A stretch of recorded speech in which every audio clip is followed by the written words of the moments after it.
Welcome back. So in this chapter, we're going to start with a couple of bonding. We need to know how to draw the structure of a molecule, because in organic chemistry, main thing that you have to focus on it, what's the geometry and what's going to happen with shape of molecules while we are moving from reactant to products. Okay, let's start with this. What's the organic chemistry? Organic chemistry is a science that is trying to study molecules that they are mainly carbon-based. Why do I need to know organic chemistry, or what's the difference between organic chemistry and inorganic chemistry? The main difference between organic and inorganic, in organic, you will have a molecule that's made of non-metals, okay? Non-metals. Now, inorganic, there will be one metal there, okay? So if we have a metal, we're going to call it inorganic. And now what will happen if I add metal to organic, organic molecule? In that case, we're going to call it organometallic compound. Okay, why do I need to know organic chemistry? Because our life is based on technically organic molecules. You are an organic lab, so we need to know exactly what's going on with our body, and best way to understand it is to know the organic science, actually. Okay. Next thing is, why do I need to know a couple of formulas, more than one formula for one molecule? Why do I need to know how to name it or how to draw the structure? Based on the way atoms get connected to each other, you might get different physical and chemical properties. So one single formula is not going to represent everything about that molecule. Okay, we're going to start with constitutional and isomers. And okay, what's the isomer? Isomer, if you have two formulas that the only difference between them is connectivity, in that case, we're going to call them isomer. Now, the constitutional isomers, okay, the constitutional isomers are the isomers that's only difference between them is just the way they are connected to each other. Later, I will introduce bunch of like a different isomers that's like the connectivity is the same, it still is the same, but we call them isomer. Why? Because the way we arrange them in a space is a bit different. Okay, let's do one example here. For example, we have a molecule that the formula for it is this. We have C, okay, say C6, and H, we have 6 of them, and oxygen 1. Okay, how can I actually draw a molecule based on this formula? I can say, you know what, let's put a carbon here, okay, attached to one oxygen, attached to another carbon, and each carbon, we're going to give it 3 hydrogens, okay, because we are going to follow octet rules. That's one molecule, and the name for this one is ether. Okay, why ether? Because of this bridge. Okay, so the functional group here, we call it ether. Now, if you take the first one, carbon attached to 3 hydrogens, then attach this one to the second carbon with 2 hydrogens, and put oxygen after the second carbon, now attach it to hydrogen. This is going to be alcohol. And the name for it, it will be ethanol. And this is your functional group. You will learn it later. Okay, so I got 2 molecules that they have exactly the same formula. The only difference between them, the way I arranged it, their connectivity is different. Okay, oxygen used to be bridge. Now oxygen, I put it almost like, as a terminal atom. Okay, and if you can draw two molecules or 2 formulas, okay, 2 structures, that the only difference between them is the connectivity, we say you are dealing with isomers. Okay, and these 2 isomers are constitutional. Okay. Okay. What will happen during a chemical reaction? In a chemical reaction, you're not going to change, the atoms. The atoms will be the same. Okay, and the atoms, and each atom is made of proton, neutron, and electron. So we will never ever touch technically the protons or neutrons, because they are inside the nucleus. Okay, so the thing that is changing most of the time will be number of electrons. You are going to exchange electron with, like your neighbor. Now, if the one atom is given or accepting electron from neighbor, in that case, we say, now we have a chemical reaction. Okay, so I want to actually talk about structure of atom, and then show you something that we used to call it electron configuration. So as a reminder, each element is going to be made of a nucleus, and so inside the nucleus we have, this is our nucleus. Inside the nucleus we have protons. Okay, proton, it has a positive charge, and the charge is a +1. Okay, and what else outside? Okay, outside of the nucleus. So the one that's I'm going to highlight, this is the nucleus, and outside, a yellow one, we're going to have electron. And this one, I'm going to call it level of energy or shell. Okay, level of energy or shell. Okay, and you will find the electrons inside the shell. Okay, first shell or level of energy, it can accommodate 2 electrons, and while the second one is going to have 2 plus 6, it will be 8. Okay, so again, let's draw. Okay, draw a nucleus. So we have a tiny area that we call it nucleus. Next, we're going to have first orbit. That's going to be the second orbit. Then you will have, for example, the third orbit. Okay, so I'm gonna call the orbits. I'm gonna show them by n. Okay, so go.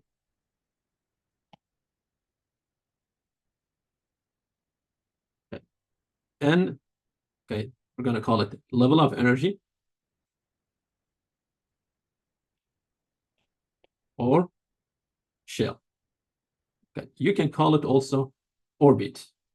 Okay, you can call it orbit. Electrons will be inside of the orbits, hanging around the nucleus. And inside the nucleus, you will have protons. Here, we have protons and neutrons. Okay, the first layer, it can accommodate, I'm going to call it N1, and this is going to be N2, and that one is N3. The first layer, it can accommodate 2 electrons. The second layer, 2 plus 6, it will be 8. And the third layer, it will be 2 plus 6 plus 10. And that can accommodate 18 electrons. So 18 here, 8 there, 2 electrons. Okay, first layer. Okay. So first shell or layer, and we're going to call it N1. It has one orbital, okay, place that you can find electron in it, and that orbital, the name for it is S orbital. S orbital is made of one box. That means it can accommodate 2 electrons. One is pointing up, and the second one will be pointing down. Okay, so we say we have one orbital belong to the first layer, and the name for it is S, and it can accommodate 2 electrons. The second layer, or second shell, go N2. It can have 2s, that it can accommodate 2 electrons, plus 2p orbital, and that orbital is capable of accommodating 6 electrons. Okay, s orbital is made of one box, while the p orbital will be made of 3 boxes. Sorry.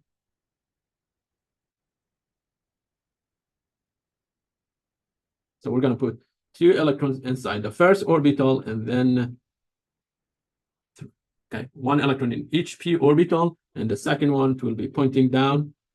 Okay, so first orbital, call it 2s with 2 electrons, and this is 2p orbital with 6 electrons. In organic chemistry, mainly you will be dealing with s and p orbitals.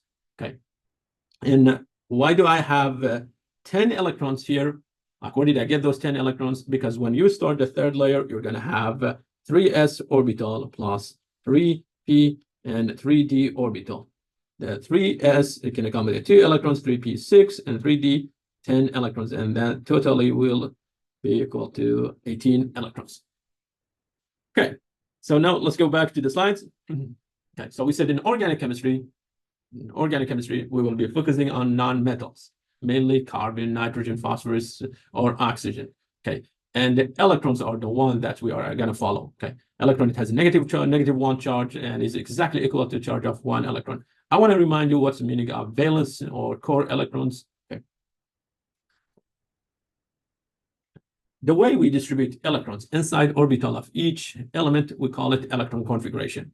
Hydrogen orbital, it has 1 orbital, and in the s orbital, okay, well, helium, it has 2 electrons. So you say, I'm gonna put 2 electrons inside of the 1s orbital. So first orbital, it will be 1s1. That's going to be 1s2. Now, if you move to lithium, you have 3 electrons. So what do we do with them? 2 of them we put them inside 1s orbital. So we go 1s2. Still, I have 3 more. I have 1 more electron, and I'm going to put it inside 1s orbital, and you keep doing this one until you accommodate all the electrons. Now, what will happen if you have 5 or more electrons? Okay, for example, when we are dealing with boron, boron has 5 electrons, so you go 1s2, 2s2, and now 2p1. Okay, so the way we distribute the electrons inside the orbital, we call it electron configuration. Okay, let me remind you how to get actually electron configuration of any element. Okay, go with this. Okay, we have s orbital, it can accommodate 2 electrons, and p orbital, it can accommodate 6 electrons, and d orbital, it can accommodate 10 electrons because it's made of 5 orbitals. Okay. So go up, up, up, down, down, down. Well, let's go with different color. Down, down, down. Then here we go up, up, up, up, up. Now I will pair them. Okay. Use this. Okay. So we have 1s with 2 electrons. That's belong to the first layer. Now 2s with 2 electrons, 2p, 6 electron, 3s, 2 electrons, 3p, 6. Then I go 4s, 2, and here 3d, okay, 3d, 10. And after 3d, again, we're going to have 4p. Okay, 4p can accommodate 6 electrons. That should be more than enough, honestly, to accommodate like most of the non-metals. Okay. Again, how did I get those orbitals? Go with this, and 1, and 2, and 3, and 4. Okay, first layer, it has 1 orbital, and the name for it is 1s. Second layer, it has 2 orbital. First one, 2s. Now you're going to get new orbital, and that's going to be 2p. Third layer, it has 3 orbital, 3s, 3p, and the new orbital is going to be 3d. Okay, the fourth layer, it has 4 orbital. You go 4s, 4p, 4d, and the new orbital is going to be 4f orbital. Okay. Now, if you don't remember anything about electron configuration, or you don't know really how to kind of like put the orbitals after each other, start with this. Okay. Say they gave you this. They said we have an element like a chlorine with 17 electrons, and we want to know what's the electron configuration for it. Okay. So remember, you have 17 electrons. S, it can accommodate 2 electrons, P 6, and D 10 electrons. So remember this one for yourself. Okay. Pass a vector from the first orbital. Okay, so one vector from the first orbital is passing 1s. So I'm going to say, okay, first orbital is 1s, and it can accommodate 2 electrons. Okay. Next, the second vector, it will go parallel to the first one, and it's passing only 2s. So I'm going to say next orbital, it will be the 2s with 2 electrons. The third orbital, the third vector, okay, so the third one, okay, let's go with red, is passing 2p first and then 3s. So I'm going to say first 2p with 6 electrons, and then I get 3s with 2 electrons. So until now, I managed to accommodate 2, 2, 6, and 2. That's 12 electrons. Remember, chlorine is supposed to have 17 electrons. So I'm missing some of them. I'm missing 5 of them. Where should I put the rest? The rest, okay, you draw another vector parallel to the third one, and that is passing 3p. Okay, passing the 3p first. So I go 3p. Okay. Until here, we have 10 electrons. 2 plus 12, 10, it will be 12. So in p orbital, I'm going to have 5 electrons. Okay, 5 electrons. And that's going to be electron configuration of chlorine. Okay. Okay, so I'm going to erase this area for a second. Okay, let me erase this. Okay, so we said the first layer, N1, it has 2 electrons. The second layer, N2, we have 2s, 2 plus 2p, 6. That means it's 8 electrons. But the third layer, N equal 3, we have 3s with 2 electrons plus 3p with 5 electrons. Okay, I want you to highlight the highest orbit, okay, or layer. Okay, the highest orbit or layer, okay, the highest n is equal to 3, and we're going to call this one period. This element belongs to the third period. Okay, next. Electrons of the last layer, we're going to call them valence electrons. Okay, so electrons of the last shell or layer, we call them valence electrons. Okay, so now that you figured the highest n is equal to 3, look to n equal 3 and ask yourself, how many electrons there? So we're going to say valence electron equal to group is going to be 2 inside the 3s orbital. Okay, I'm going to highlight them. So I have 2 electrons here plus 5, 2 plus 5. This element belongs to group 7. So chlorine belongs to the third period and group 7. Okay, so now that we figured the valence electrons, let's talk about rest of the electrons. What should I call them? Okay, I'm going to just minimize. Sorry, I'm going to shrink the size of those. I need more space. Okay. Rest of the electrons, we call them core electrons or inner electrons. You are not going to be dealing with core electrons. In order to reach the core or inner electrons, you really need to have X-ray or gamma, energy to touch technically those electrons. So in organic chemistry, we will not be dealing with core or inner electrons, only and only valence electrons. Okay. Another way to write the electron configuration. Okay. So for chlorine, we said 1s2, 2s2, 2p6, and then we said 3s2, 3p5. Okay. If you compare electron configuration of chlorine with neon, it has 10 electrons. Okay. Neon is 1s2, 2s2, 2p6. So you can write electron configuration of chlorine as neon, the previous noble gas. Okay, the previous noble gas, neon, that represents 10 electrons. And then write rest of the electrons and orbitals. 3s2 and then 3p5. Always you need to keep the valence electrons out. Okay. Okay, so I'm going to stop here. Okay, and I will be talking about electron configuration and also electron negativity next video. Thank you very much.